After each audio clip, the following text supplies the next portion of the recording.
dibandingke karo PAUD jauh. Ya, jenggote ada telu, PAUD jenggote pirang-pirang. Umurnya masih tua Pak Lupin, tapi sudah berani menyampaikan peristiwa Isra wal Mi'raj Nabi besar Muhammad SAW.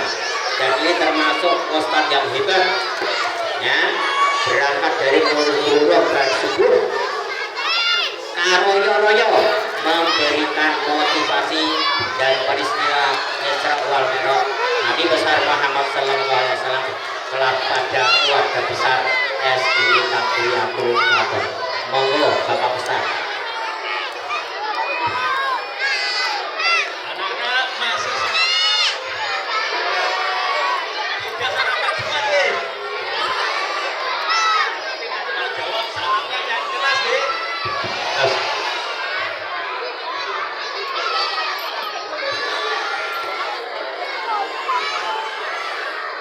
Kalau tak bulan mawon.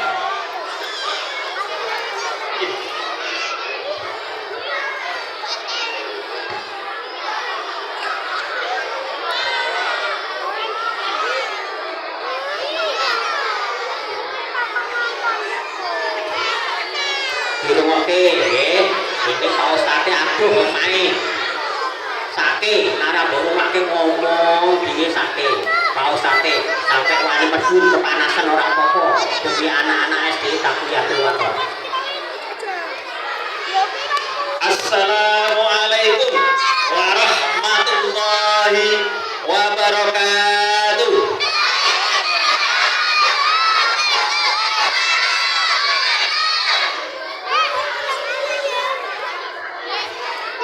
Kalau tak pantun Rin, nah nanti cakep, nonton ya. Tahun baru naik pesawat, turun di Mekah dengan selamat. Kepada Bapak Ibu guru selalu hormat dan taat, ilmunya berkah dunia akhirat. Allahumma amin. Coba sampai dah. Kelas 1 yang mana kelas 1? Katakan hadir. Kelas 1. Kelas 2 hadir. Kelas 3 hadir. Kelas 4. Kelas 5. Kelas 6. Kelas 6 di mana kelas 6? Oh, pikir-pikir aja gua. Nah, yang RA Budi RA. RA disebut Pak, RA Bustatul Waton. RA Bustatul Waton. Ngono kok Pak Wuk sing dioneng-oneng Pak. Anakku Pak disebut ki piye Pak Wuk kuwi. Disebut Pak sebut. RA Bustatul Waton angkat lagi. Wah, lagi, pantun lagi. Masih ada Madi Pak, Madi. Madi Tanwirul Waton. Madi Tanwirul Waton. Madi. Oh, ning Madi Tanwirul Waton. Hadir. Oh ya, banyak juga. Mangkat ngaji numpak pesawat. Sedaya ingkang rawuh mriki diparingi sehat Allahumma amin. Selamat sukses dunia akhirat Allahumma amin. Bismillahirrahmanirrahim. Alhamdulillahirabbil alamin. Wa bihi nasta'in ala umuri dunya waddin. Wassallallahu ala sayyidina Muhammadin khatamin nabiyyin wa alihi wa sahbihi ajma'in wala haula wala quwwata illa billahil aliyyil azim. Amma ba'd. Rabbi sholli sadri wa yassirli amri wahlul 'uqdatam min lisani yafqahu qawli. Kepada para alim, para kiai, para ustaz, ustadzah, para bunyai, para sesepuh, bini sepuh yang sama-sama kita takzimi dan kita hormati. Kepada yang terhormat Bapak Kepala Sekolah SD Islam Takliyatul Waton, Bapak Asrori SPJ. Priyaripun dengan pundi niki? Bapak Kepala Sekolah Ibu. Oh, kelas. Ayo, dan segera Dewan Guru SD Islam Takliyatul Waton termasuk staf-stafnya. Semoga mendapat rahmat Allah SWT. Amin Allahumma amin. Kepada Kepala RA Bustanul Waton Ibu Munifah Rianipun yang kamu ini Eko sing ayu tapi pun nenek-nenek. Sing ayu tapi niku lho. Tapi pun nenek-nenek. Sing bujur kok kene niku lho bujur. mugi-mugi dimuliakan dunia Allah di akhirat Allahumma amin. Dan termasuk dengan gurunya dan staf-stafnya RA Bustanul Waton. Dan kepada Kepala Madin Tanwirul Waton Wonge lupa Pak. Ustaz Nurkolis. Nah, lupa Pak biasanya. Dan termasuk para ustaz-ustaznya. Semoga sama mendapatkan rahmat Allah Subhanahu wa taala. Amin Allahumma amin. Dan kepada seluruh tamu undangan yang dia bisa sebut satu persatu tanpa mengurangi hormat, semoga semua mendapatkan rahmat Allah Subhanahu wa taala. Dan kepada adik-adik semua yang menimba ilmu di Yayasan Taqwiyatul Waton ini, apapun jenjang pendidikannya, yang saya banggakan, semoga cita-citanya terkabul Allahumma amin. Marilah kita sama-sama tingkatkan puji syukur kita kehadirat Allah Subhanahu wa taala, yang mana sampai saat ini Allah masih memberikan berjuta-juta nikmat sampai tak terhingga. Nonton nggih? Tidak terhingga. Nikmat terbesar, anugerah terindah, yaitu nikmat iman dan Islam. Termasuk nikmat yang besar, kita bisa hadir di sini dalam keadaan sehat walafiat. Kalau sehat, makan apa saja enak, betul betul. Nah, dari anak-anak jawab enak gitu ya. Kalau sehat, makan apa saja enak. Kalau sehat, makan apa saja? Makan bakso. Nah gitu, anak-anak jawabnya apa? Enak. Lagi, makan soto, makan sate, makan bolu, makan soto, makan rinso. Oh, rinso kok enak. Sholawat dan salam kita aturkan kepada junjungan kita Nabi Agung Muhammad Sallallahu Alaihi Wasallam. Semoga kita diakui sebagai umat yang taat, dimudahkan syariatnya dan mendapatkan syafaat dari kiamat nanti. Amin Allahumma amin. Ini di sini dalam rangka peringatan Isra Mi'raj terjadi pada tanggal 27 Rajab tahun ke-10 atau ke-11 saja 13 karena dia. Jadi bapak-bapak, ibu-ibu yang hadir semua, jadi peringatan Isra Mi'raj atau hari besar Islam ini bukan termasuk ritual, ya, bukan ibadah tertentu. Artinya ini termasuk pendidikan di luar kelas atau di luar sekolah. Tujuannya edukasi ke masyarakat tentang sejarah-sejarah Islam. Fungsi utamanya merawat iman atau memelihara iman. Misalnya peringatan Isra Mi'raj, kita yakini sepenuh hati bahwa Isra Mi'raj benar-benar terjadi tanpa keraguan sedikit pun. Nah, kalau tidak diperingati, keyakinan ini selama-lama luntur, generasi muda nanti meragukan adanya peristiwa Isra Mi'raj. Maka ini diadakan maupun tidak diadakan sebenarnya nggak masalah, tapi lebih utama diadakan melihat fungsinya dan utamanya.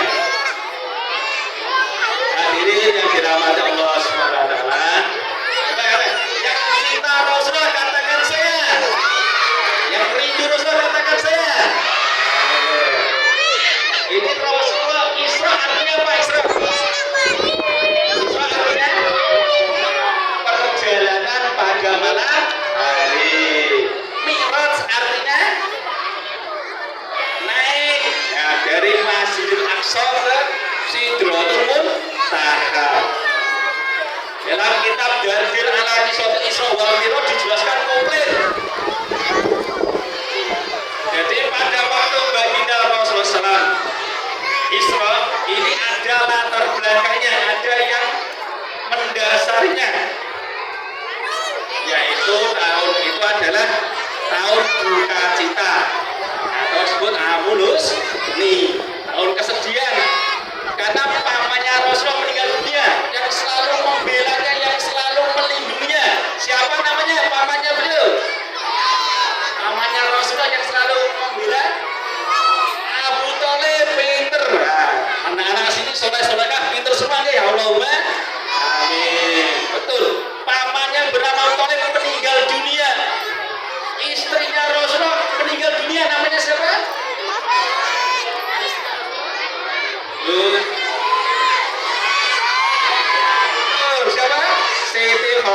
Iya, juga meninggal dunia.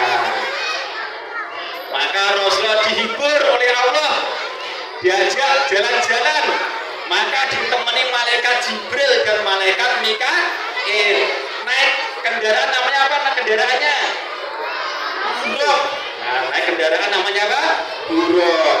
Nah, begitu perjalanan banyak pelajaran-pelajaran yang diberikan oleh Allah. Yang pertama melewati kuburan yang baunya harum sekali, yaitu bertanya kepada malaikat Jibril, ya malaikat Jibril, ini makamnya siapa? Ini makamnya Masitoh. Nah, siapa Masitoh? Yaitu pelayannya Fir'aun. Gara-gara masuk Islam, gara-gara beriman kepada Allah dan Rasulnya, akhirnya Masitoh dan keluarganya direbus, digodok di dalam kuali oleh Fir'aun. Maka kuburannya harum karena mati mempertahankan iman. Sekali Islam tetap Islam. Jalan lagi naik gunung, ketemu Bukit Tursina. Rasulullah dan malaikat Jibril berhenti di situ. Nabi yang mendapatkan wahyu di Bukit Tursina siapa namanya? Nabi Musa, betul. Nabi Musa menerima wahyu di Bukit Tursina. Jalan lagi, mampir ke Bethlehem. Nabi yang lahir di Bethlehem siapa Nabi? Nabi Isa, betul. Nah, Nabi Isa lahir di Bethlehem. Terus Nabi Muhammad juga mendapat pelajaran. Ketemu orang ini yang mulutnya digunting-gunting sendiri, lidahnya digunting-gunting sendiri. Maka Rasulullah tanya pada malaikat Jibril, ya malaikat Jibril, siapa mereka ini? Itu adalah umatku yang suka menyebarkan fitnah, suka menyebarkan berita hoax. Nah ini nanti mulutnya dipotong-potong sendiri. Terus datang lagi, perjalanan lagi. Rasulullah bertemu lagi, yaitu orang yang nanam langsung panen. Jadi nanam lagi langsung panen, nanam lagi langsung panen, tidak putus-putus. Maka Rasulullah tanya, ya malaikat Jibril, siapa ini orang? Itu adalah orang-orang yang sedekah infak di jalan Allah, maka dilipat gandakan sampai tanpa batas. Dan Rasul juga diperlihatkan wujud dunia seperti wanita tua yang lewat. Sampailah Rasulullah singkat cerita sampai ke Masjidil Aqsa. Masjidil Aqsa di mana Masjidil Aqsa?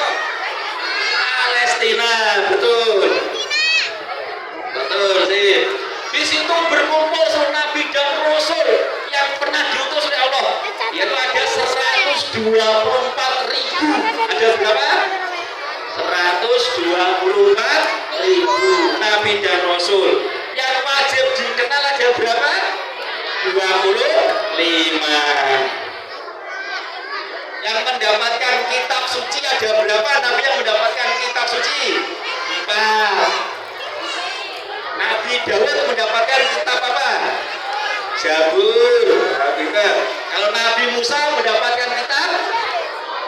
Ayo Nabi Musa, Taurat, betul. Kalau Nabi Isa mendapatkan kitab? Injil. Kalau Nabi Muhammad mendapatkan kitab?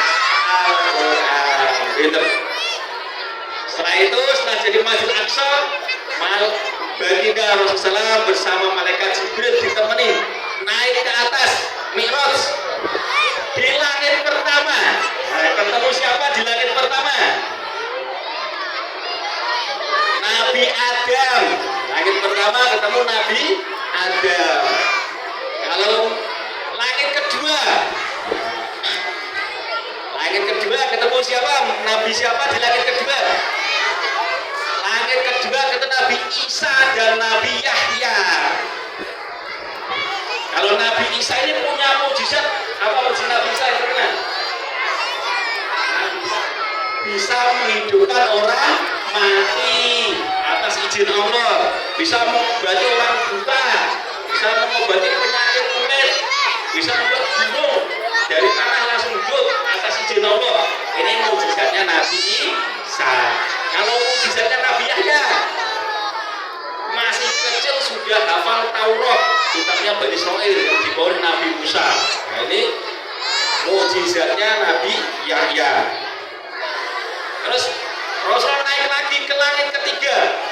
Ke langit ketiga ketemu Nabi yang paling ganteng, namanya Nabi siapa? Yusuf. Nabi Yusuf. Nabi Yusuf mukjizatnya yang paling terkenal apa? Nabi Yusuf.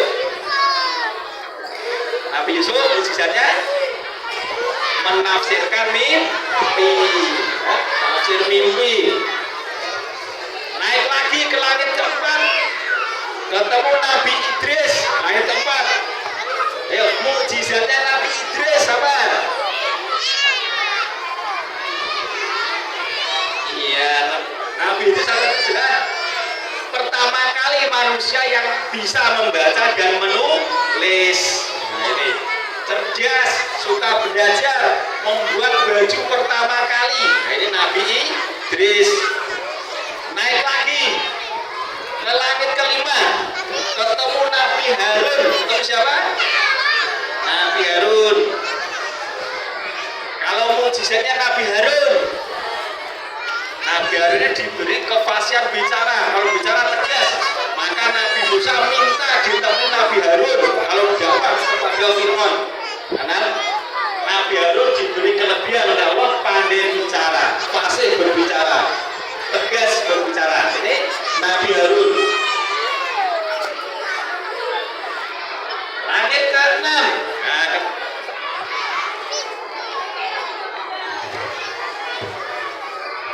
Sholawatan diri. Sholatullah salamullah ala Toha Rasulillah. Sholatullah salamullah ala Yasin Habibillah. Jadi kalau ini kan lari bapak ibune dipeteni, para guru diajeni, para kiai ditadrimi, berkah ilmune manfaati. Yo sareng-sareng. Sholatullah salamullah ala Toha Rasulillah. Sholatullah salamullah ala Yasin Habibillah. Sareng-sareng. Bapak ibune dipeteni, para guru diajeni, para kiai ditadimi, berkah ilmune manfaati. Shallu ala Nabi Muhammad. Pun, niki pun nanti naik pesawat, kita jadi katakan pun nanti naik pesawat. Alhamdulillah, semoga sedaya mawon naik pesawat umroh haji teng Mekah. Allahumma amin. Kalau lanjutkan mulai. Langit ke-6 tadi ketemu Nabi siapa? Langit ke-6 Nabi Musa. Langit ke-6 ketemu Nabi Musa. Kalau mukjizatnya Nabi Musa apa? Ya tongkatnya bisa berubah jadi ular. Terus tongkatnya bisa membelah laut. Nah, terus naik lagi ke langit ke-7 ketemu Nabi Ibrahim. Nah, ke langit ke-7 ketemu Nabi Ibrahim alaihissalam. Mukjizatnya Nabi Ibrahim apa yang terkenal? Dibakar tidak terbakar. Terus naik ke Sidratul Muntaha, tempat yang paling tinggi, berjumpa dengan Sang Khaliq yang Maha Rahman, yang Maha Rahim, yaitu Allah Subhanahu wa Ta'ala. Singkat cerita, dikasih oleh-oleh hadiah sholat 5 waktu. Awalnya 50 waktu. Nah, karena Nabi Musa mengusulkan suruh minta keringanan, akhirnya oleh Allah diberi keringanan sampai terakhir adalah 5 waktu.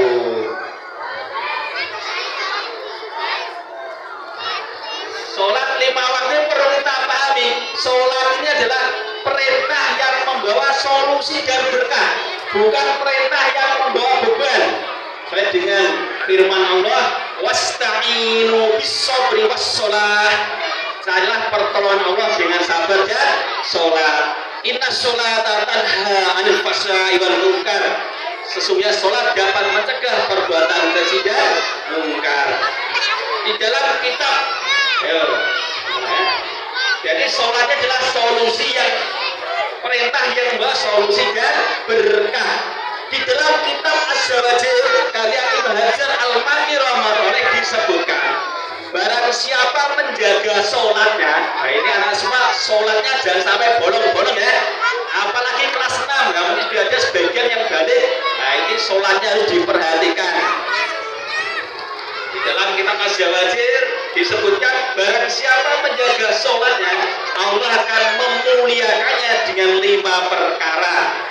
Yang pertama, diberkahi rezekinya. Apa yang pertama, Dedek? Diberkahi rezekinya. Yang kedua, ketika mati ini mendapatkan nikmat kubur. Nah, ketika mati apa? Mendapatkan nikmat kubur. Yang ketiga, ketika pembagian buku catatan amal, menerima catatan amal dengan tangan kanan. Jadi yang ketiga apa? Menerima catatan amal tangan kanan. Yang keempat, melewati sirat secepat kilat. Yang keempat apa? Melewati sirat secepat kilat. Yang kelima, masuk surga tanpa hisab. Kalau di dalam kitab Tadbirul Ghafilin disebutkan lagi, sholat ini adalah amalannya para nabi alaihissalam, dan sebagai pembela nanti dalam kubur membantu menjawab pertanyaan malaikat munkar dan nakir. Ini orang menjaga sholatnya nanti ditemani sholatnya menemani kita dalam kubur, membantu menjawab pertanyaan munkar dan nakir.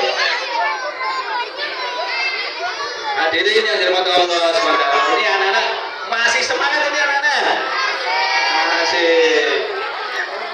Jadi perlu dipahami, maksud daripada sholat ini adalah membawa sifat-sifat ketaatan kepada Allah ketika sholat ke dalam kehidupan sehari-hari. Dalam sholat mengucapkan salam, di luar sholat senantiasa mengucapkan salam. Di dalam sholat senantiasa baca Quran, di luar sholat juga senantiasa membaca Quran. Di dalam sholat zikir dan doa, di luar sholat juga senantiasa zikir dan doa. Di dalam sholat senantiasa tunduk pandangan, di luar sholat juga senantiasa tunduk pandangan. Jadi membawa sifat-sifat dalam sholat ke dalam kehidupan sehari-hari, ini penting. Maka sholat itu diperhatikan, memperbaiki dohirnya sholat dan memperbaiki batinnya sholat. Kalau dohirnya sholat, mulai dari istinja diperhatikan. Ini anak-anak laki-laki terutama, kalau pipis jongkok jangan berdiri ya, sambil dikibat-kibati ya. Kalau pipis apa? Jongkok. Ya, jongkok seperti anak cewek itu loh, jongkok. Ya, jangan berdiri. Nah, nanti nyiprat. Jadi diperhatikan mulai istinjanya, di kamar mandinya, BAB-nya, pipisnya diperhatikan, wudhunya diperhatikan. Nah, ini termasuk dohirnya sholat. Terus gerakan sholat juga diperhatikan, terutama anak-anak kelas 6 yang sudah balik, ini diperhatikan wudhunya, gerakan sholat dan bacaannya, terutama bacaan surat Al-Fatihah dan At-Tahiyat, ini harus diperhatikan ya. Jadi kalau tak panturin godhong suruh, godhong lombok. Sedekah rawuh asal rezeki nampa. Allahumma amin. Oh, niki ketinggalan pun kepanasan sedoyo nggih. Pun kawit mau enjing. Nggih sampun nggih. Nah, jadi saya cukup sekian, kalau ada salahnya nggih saya mohon maaf. Ada kurang pas mohon koreksinya para ustaz, para kiai, para bunyai, para ustaz-ustazah nggih kula mohon koreksinya. Becik ketitik ala ketara senajan sekedhik mugi-mugi Gusti Allah ridho. Allahumma amin. Baca Quran hatinya bersih, cukup sekian, terima kasih. Allahumma amin ila aqwamit thoriq. Wassalam.